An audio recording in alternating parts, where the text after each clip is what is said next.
Well, good afternoon, everyone. Thank you so much for joining us on our daily boost, Overflow. And I'm so excited to have you all here with us. This is our new Overflow that we're going to be doing every Monday at noon. And our goal is to dialogue and discuss the recent sermon as to what it means for our lives, how we live it out, and just kind of how to engage with the content a little further. Just a reminder, tomorrow, Tuesday at 2 p.m. on Zoom, we're going to be doing a church prayer time. And so if you have any questions on that, you can email in, but we will see you on Zoom. That is, the info is in our weekly email. You can also email me, ryank@nl-cc.org, if you have any questions on that. Well, today we have Pastor Ryan B. joining us, and we also have Pastor Juno S. joining us. And of course, I'm Pastor Ryan K. We're using those last initials today. And our aim is to really dive deeper into the content today. And we're going to start off with Pastor Ryan giving us a little recap of his sermon yesterday. Go ahead. Hey, everyone. So yesterday we opened our new series about spiritual disciplines. And we did that because we live in a strange time with the quarantine and everything going on.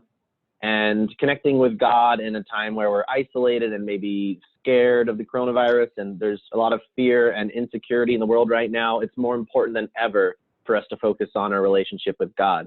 And spiritual disciplines help us do that. They're habitual patterns or practices that give us spiritual direction and allow us to have a deeper connection with God. And we talked about how they're biblical, and how important they are, and that they're very formative. They form who we are as people and help us to love God more when we practice spiritual disciplines intentionally and spend time with him. And yesterday, my sermon, we also talked about specific spiritual disciplines in the areas of self-care and self-examination and what it means to care for yourself, to make sure that you are in a spiritually, emotionally in a right place, that you can love others the way God wants you to, because when we're burnt out or stressed or overloaded, then it makes life hard and we can't love others the way God wants us to love others. And we talked about specific areas of spiritual, of practices, like tangible practices that you can do in your own life right now in areas of self-care and self-examination. And we talked about some of those being journaling, silence and solitude, practicing the Sabbath, and practicing confession, and how those can help you do that. So I think today we're going to dive deeper into what that all means and how you can actually practice that out in your own life. Awesome. Thanks for sharing. Well, we're going to start off by talking about self-care. And you mentioned, Ryan, that it's this idea of sort of taking care of yourself. I think you mentioned Jesus's summary of all the Old Testament commandments and saying, love God and love your neighbor as you love yourself, and the importance of care. But I think you talked about self-care is not just relying on yourself, but there's sort of this dependency on God as well. It's not solely doing what you feel like you need for yourself. And so let's talk a little bit, gentlemen, about what does self-care look like in your life, and what do you see in the scriptures, and just any thoughts that you have on self-care. Well, what I appreciated from Ryan's was, I think you said, Ryan, that we can't give care to anybody else if we're just depleted and, I don't want to say strung out, that's not the right word, but just if we're just have not taken care of ourselves, we just don't have the energy, the physical or even the spiritual energy to care for others. So that was a great reminder to do our own self-care. And I think when I think of self-care, I think of also some areas of the proper diet, especially during this safe at home thing. It's like self-care is probably not even buying some of the snacks, even though they may be on sale, because that means they're in the house. And if they're in the house, they're in my stomach a little while later. And I just don't need it all. And so self-care is really watching what I eat. And my daughter would love this. It would probably be exercise, which I know I need more of. But I think that's also a part of self-care, because when we feel better physically, then we feel like we can then we have the energy to enter into the lives of other people. So those are two other areas that I probably have to be more intentional with for me. Yeah, when I think about self-care, I also think about creating the emotional and space for myself to relax and unwind and de-stress. I think about, I always try to make sure that I have at least one day a week where I don't get distracted by things that are work related. I don't get distracted by anything that would tend to stress me out, that I really just have space to really decompress and kind of do things that I like, spend time with my wife, go on a walk, watch a TV show with her, and in that way practicing the Sabbath in some sense at least. And I think that really just helps me kind of get my mind right and approach, then come back the next day and, if I, going back to work and approach those things with a fresh perspective and feeling rejuvenated and refilled. And also making sure that I'm spending time with God daily in prayer and in reflection, and just focusing in on Him and His will, and thinking about where in my life in my day-to-day have I been struggling? Have I been either too tired, too burnt out? Maybe I'm getting frustrated with my wife. Maybe maybe I didn't do everything that I could when I was at work, or in terms of just, I getting burnt out or getting impatient, but just how can I improve? How can I grow as a person in this? So yeah, I think just self-care is big, just in terms of carving out time to refresh and really focusing on spending time with God in a new way. Yeah, for sure. My struggle is also with unplugging. I know there is a legitimate, it's a whole part of self-care that wasn't here years ago. When I was your guys' age, we didn't need to unplug from anything. But I just have a difficult time, and it could be because my daughter lives in Michigan and I live in California, and I just have this compulsion to always be connected. I probably just need one of you two Ryans to show me how to make my phone. I just need to figure that out still. It's still a process for me. Yeah, for sure. And it's interesting, I think for me as a parent of 3 young kids, self-care is like a last priority. Growing up in my family, my parents, they gave and gave and gave and gave until there was nothing left to give. And my family was even watching the Nature Channel not too long ago, and there was this little red bug. I don't remember what it was called, but it was so sad because it was like, and the mother has given birth to 20 little babies, and she's trying to feed all of them, and she works so hard that she ends up dying. Like this bug worked itself to death trying to feed its babies, and the babies ate the mom. And I was just like, that feels like my life right now. It's tough to find permission, for me and my wife, to really care for ourselves. And I think that's a big thing for us, just having the permission to say, you're not going to be a healthy person, you're not going to be a healthy parent, you're not going to be a healthy child of God unless you're taking time for yourself. And I remember people asking me questions like, hey, what's your hobby? Like, what are you interested in? What do you do? And I'm thinking, who has time for hobbies? I'm trying to work, I'm trying to clean, I'm trying to go to school, I'm trying to take care of people. But it's a good reminder that we all need something, even if it's small, that we're doing for ourselves that's just life-giving. And for me, it's getting outdoors, it's being active, it's being playful.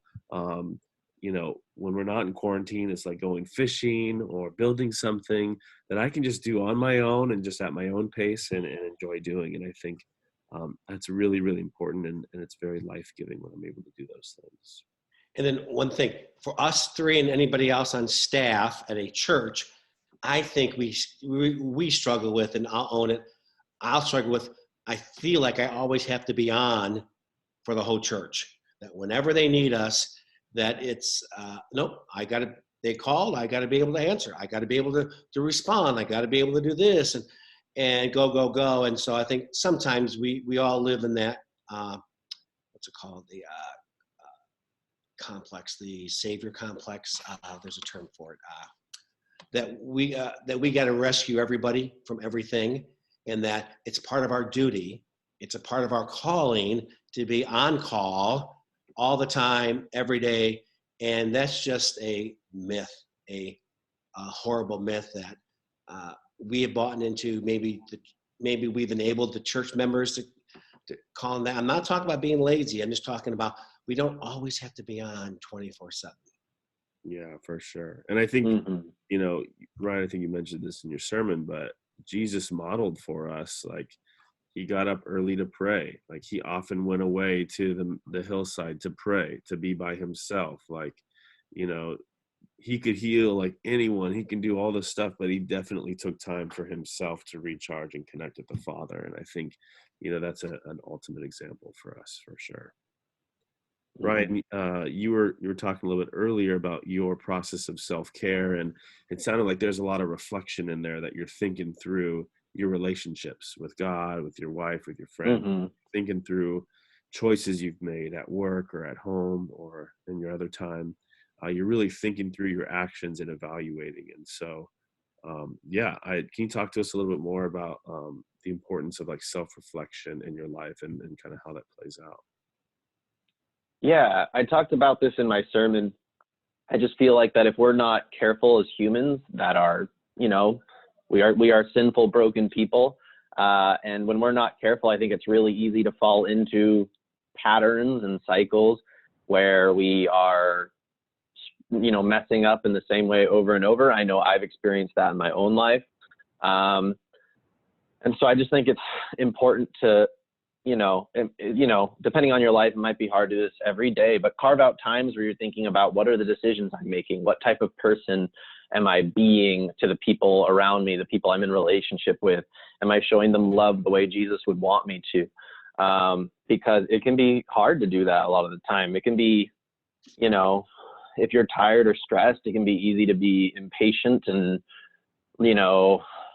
lash out at people and I found myself guilty of that at times. So I've just really made it a priority to, especially, whenever I get feedback from Sarah that maybe I need to make sure that I'm being reflective, like how did I respond in this situation? What emotionally triggered me in this situation? And how can I stop that from triggering me in the future? So it's a sense of emotional intelligence and being aware of what is causing you to act and respond and feel the way you do, and then trying to respond in a more Christ-like and loving way. So that's just been a part of my journey of self-care and self-examination, because I know if I didn't do that intentionally, I could spiral, and I feel like I could spiral downwards quickly if I'm not trying to catch those things. So yeah, it's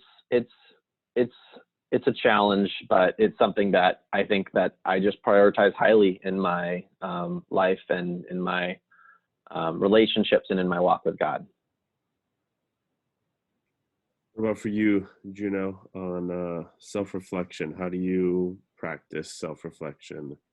Well, I'm an extrovert, and so, and since now being an empty nester, I think self-reflection has become just or a widower plus an empty nester, a huge part of my self-care.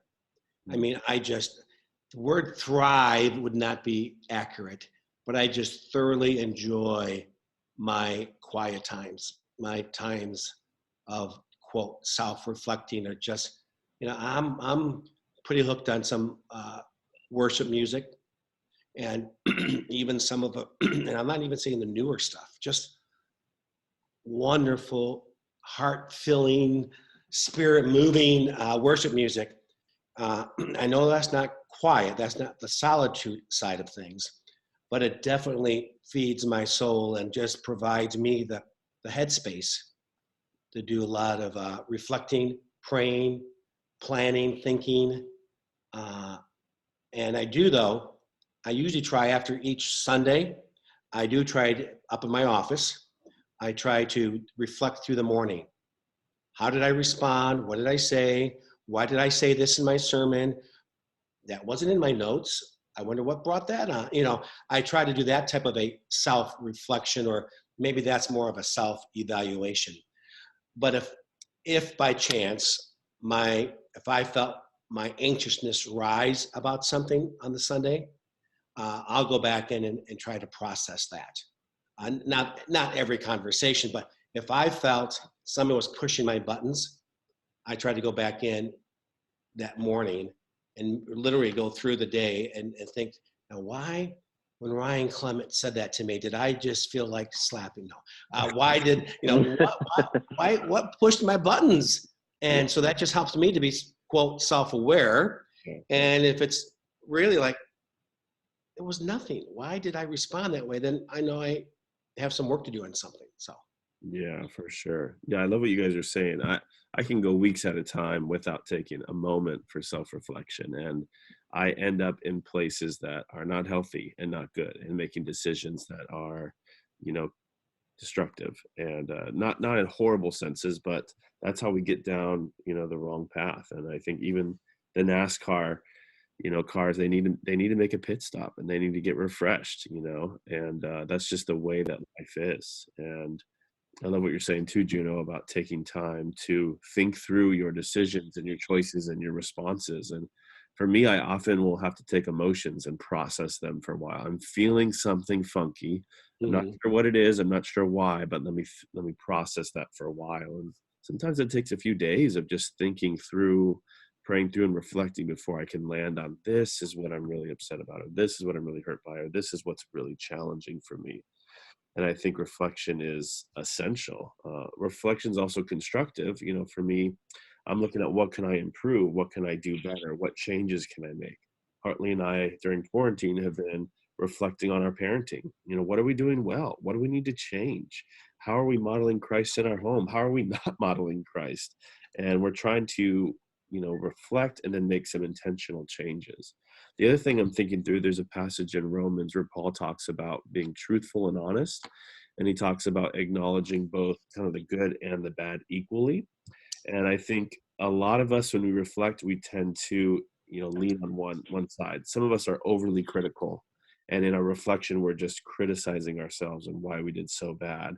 And some of us, and this is me, are just overly positive. And in my self-reflection, I'm like, wow, I did such a great job, and ooh, I did so good at this, and well, how amazing was that? And look what I said, And so I think wherever we're at on that spectrum, we need to be able to affirm the things that are going well, but also make some changes on the things that are not going so well, and don't get stuck on either Mhm. polarity in any of those things. Well, let me just say this, and for me, I'm a verbal processor. One of the negative things with the uh, whatever we're supposed to be living in solitude or living in whatever quarantine is that I just can't stop into somebody's office and say, "Hey, what do you think about this?" Or am I too sensitive to something? I know that some of you may find that hard to believe I could be too sensitive, but it's like, am I too sensitive to this comment that somebody made? Or anyway, during this season, I just think we, even all of our staff, need to be even more sensitive, that not to carry it on for weeks, but to be intentional, to reach out, and it may have to be a phone call, because we just can't buzz into somebody's office to do a check.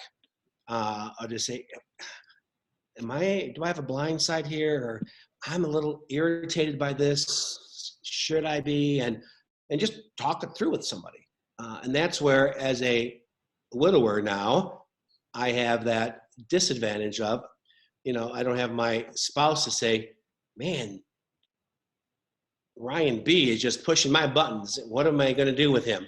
And where she would say, just relax, Juno.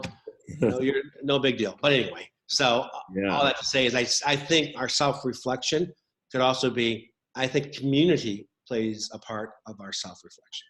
yeah, I totally agree. And I think it's almost ironic to call it self-reflection, because reflection is probably better done in relationship with people, and also relationship with God. Right. I think you walked us through the psalm where we sort of talked about like, oh God, search me and know my heart and know my ways. And, I think the best reflection is prayerfully asking God to reveal in us what's really going on.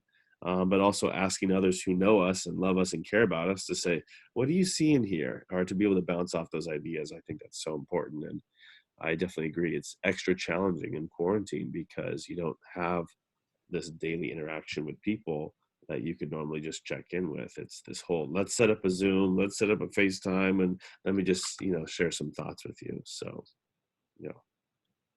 Okay.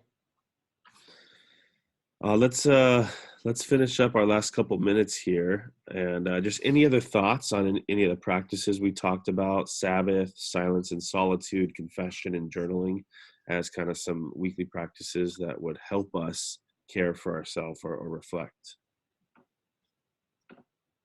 Yeah, so I think it might seem intimidating or hard or a big challenge for some people. I don't know if you have kids, especially, maybe to carve out the time to do some of these things.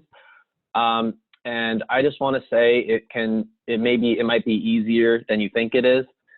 Just in the sense, if you can just spare 10 or 15 minutes, go and to practice silence and solitude, spend 10 or 15 minutes, go on a walk, Ryan, you can get Hartley to watch the kids, go on a walk, maybe, plug headphones in, listen to some music, 10 or 15 minutes, just walking around with music. And then just spend that time just, reflecting and focusing in on God and spending time trying to listen to him and listen to his voice, and just walking around your block. That can be a way to practice silence and solitude in doing that. I think my best experiences of silence and solitude have been being able to get away a little bit and get away to nature. My freshman year at UC Santa Cruz, before I transferred to APU, I went on these 40-minute walks every night before I went to bed around this field where you can see the stars and everything. And that was a really spiritual experience for me. And that's where I felt for the first time God was telling me to do something. God was telling me to go to APU and pursue ministry for my vocation. So I think being able to unplug, get away from the noise, not being on your phone, listening to music is one thing, not being on your phone, and really just being able to have set aside time to focus in. That's an easy way to practice silence and solitude in 10, 15 minutes in your own life. And I think that's a really practical way you can do that. Yeah, that's good. And I found when I started with silence and solitude that the music was, even though I thoroughly enjoyed it, was almost too distracting because it took my mind a whole nother way. So I started off with just silence. And, Mm-hmm. in Arizona, sitting by my pool, just silence. I thought I needed a scratch pad to write, oh, this came to mind. Nope. I didn't even, because once I would start that scratch pad, I would keep it going. Well, then I got to do this. And then all of a sudden there goes 20 minutes and I've made notes, but I haven't just sat with, in fact, I'll speak about this next week, with just some breath prayers saying, or one sentence prayers, speak to me, Lord, or whatever that may consist of. So I found the music was almost more distracting for me during my silence and solitude. Yeah, and I think that really it just depends on who you are and how your brain works. For some people, listening to music might, listening to lyrics might make them think or connect with God in a new way as they're going about that. And some people might be distracting, and what they really need is to turn all of the noise off and to really just have that silence. So it really, I think it can depend on who you are and how your brain works. But finding that time can be really powerful. Yeah, and I did find it, but I did find a CD. You guys are young enough to know what a CD is. I did find a CD Yes. with just music, but it wasn't music I knew. It was just really almost geared for silence and solitude, just like a background music, just very calming. And I found that also very helpful. Yeah. And I think what you guys are getting at, which is great, is that there's not a rigid, specific way to go about these practices, but there's flexibility for every person to adapt them to their own situation, their own personality, and how they can engage well. And I think my final piece of advice would just be, just try it. I heard a long time ago, someone told me, if you're trying to build a new habit, try 2 minutes a day. That's it. And, the next week, try 3 minutes a day, and the next week, 4 minutes, just a little bit at a time. Everyone can give 2 minutes to something, no matter how busy you Hmm. are. And silence and isolation, solitude, or confession or journaling, some of these things might sound kind of like, I don't want to do that, or I've never done that, or I don't know, that seems like over spiritual, or whatever it might seem to you. Just give it 2 minutes and just try. Just reflect on your life and just confess some sin before the Lord and invite his forgiveness. Just try getting away for a couple minutes. Just try journaling. If that's not your thing at all, I've got an app on my phone that's a journal app, and I post a picture and I journal. I try to do that every night before bed, just to reflect on my day a little bit. And so that would be my advice, is give even just a few minutes. The point of disciplines is to do things we might not naturally do on our own, but to repetitively practice some things to deepen our spiritual life and our engagement with God. And so this is just the first week in a whole series on spiritual disciplines. And so we're going to be talking through, over the next month and a half, a variety of disciplines. And some of these things you're going to say, oh, yeah, I already do that. Or, oh, that sounds great. And others are going to be like, I don't know, that sounds a little weird. Or I don't know if I'd really get into that. But I just want to encourage everyone to really give it a try and give it a shot and just let God use it. Wonderful. Yep. And I'd say, I just add, if you have the extra time in quarantine, if quarantine's made you less busy, perfect opportunity to try some of these new things and to try to experience God in a new way. You might be surprised by what you find. Yeah, for sure. Well, thanks for joining us today on our Overflow. And reminder, we'll be here every Monday at 12.